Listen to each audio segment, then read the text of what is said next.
Hello, property nomads. Hope you're doing well. As usual, energy and people concerned about energy and people not understanding energy are coming to the forefront. And it's no different from today's video. We're looking at a recent court ruling, I believe down in Surrey, that says that the local council should have considered the full climate impact of burning oil from new wells, not just the production of the wells themselves. Now, this is pretty much a death knell, I think, for energy in the UK. And it's further proof that we're going down this very dangerous path. Let's just head over to this article and have a look. So it's from our wonderful friends over at the BBC, and headline, as you can see, key oil project must count full climate impact. So won't get into the sort of the nitty gritty of the law, but supposedly how things are done at the moment is that when they're looking at fossil fuel projects, they're only looking at the impact of the construction of said oil wells or gas rigs, oil rigs, whatever they might be, and not of the use of the final products. But now that is what the Supreme Court has said, that actually, hang on a minute, this is what you should do. So if you've ever got an issue with any of this, you need to speak to Sarah Finch, because she brought the case against Surrey County Council on behalf of campaigners.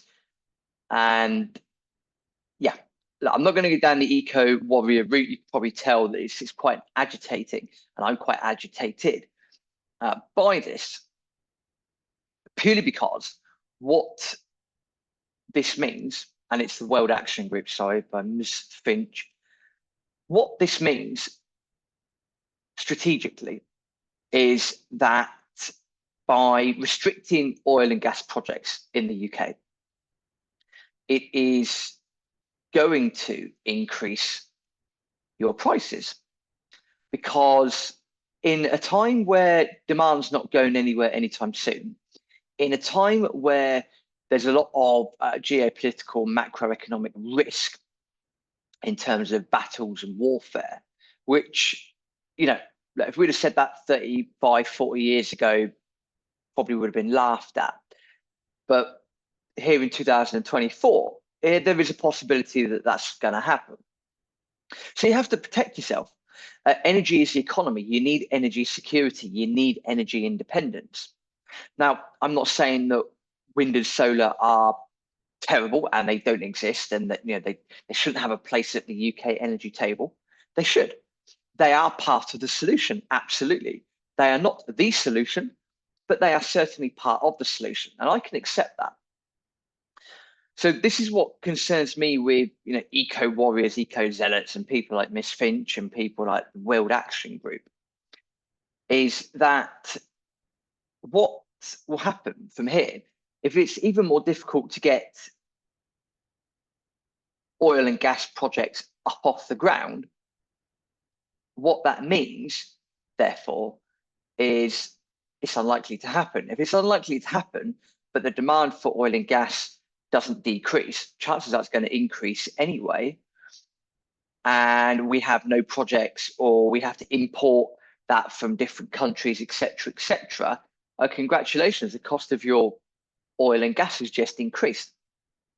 And because you need oil and gas and nuclear, to be fair, and coal as part of baseload energy in order to produce the electricity, then your electric prices are going to go up as well.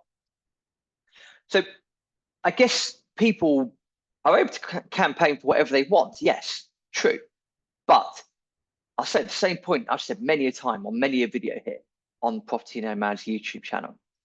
Is if these people want to pay for your electric bill and my electric bill at the end of the day, they're more than welcome. Campaign away. Absolutely. Because when my electric bill goes up by 10, 15, 20%, I will invoice you. Because your actions of climate campaigns and being climate warriors and eco warriors and save the planet and ring a roses, That's going to come back and bite you on the ass. Why? Because people don't want to be paying higher bills. Now, environmental economics all sounds okay in theory until the minute you give someone a bill. The minute you give someone the bill and go, oh, by the way, yeah, great, well done. Thanks for all these EVs and oh, no new oil, no new gas. By the way, your electric bill's up by 200% this year. Thumbs up. Let me know when you want to pay. Yeah, that will irk people. And I think that people are starting to wake up to the fact that this is happening. And as a country, the UK does need energy independence. It does need new oil. It does need new gas. Again, as I said, I am up for oil. I definitely up for oil. Wind and solar and things like that are part of the solution, but you need baseload energy first, and then you can have your things like your wind and solar built on top of that. Your baseload's got to be oil, coal, gas, and nuclear. We don't even seem to be doing anything on the nuclear front. Now, I don't know much about World Action Group, but I could guarantee to you now they'd be against nuclear as well. I don't mind if people want to campaign against oil and gas and so forth, as long as they're happy to turn around and go, nuclear's the answer, crack on. But I don't think this is going to happen. Anyway, all the article does is goes through all the different projections of the project, what it might have done, what it might not have done, and all of that nonsense. So basically, the Supreme Court have slapped Surrey County Council and said, well, hang on a minute. You didn't take into account the supposed or potential climate emissions from the project. Once the project is up and running, you only considered the climate impact of generating or getting to the stage where you're generating emissions. So yeah, I do like the fact that, and I quote this from the World Action Group, today's groundbreaking ruling is a heavy blow for fossil fuel lobbyists. The UK is already veering dangerously off track for meeting its legally binding carbon reduction targets and its international pledge to reduce emissions by 2/3 by 2030. End quote. Complete and utter nonsense. The minute the targets were set, they were complete and utter nonsense. The minute that our government has put us down this path, it's dangerous for you, it's dangerous for me, it's dangerous for anyone that lives in the UK, because we're going to make ourselves poorer as a result, because we seemingly are not able to get out of the web of either the World Economic Forum, Davos, you name it, and it's really not healthy. So yeah, congratulations. I think we're going to become poorer as a result, and for two reasons. Number one, this project's not going to get built.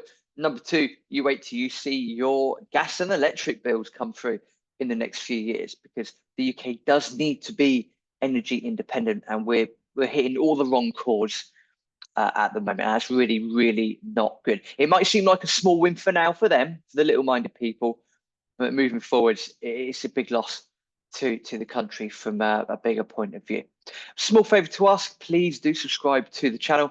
That would be great. We do like to add as much value as we can. I know it's a bit ranty sometimes. We're always trying to educate at the same time, but we're seeing the numbers increase subscriber-wise. That's all thanks to you for sharing the channel as well. So please like the channel, subscribe, and share. That would be absolutely fantastic. Thank you very much, and see you in the next video.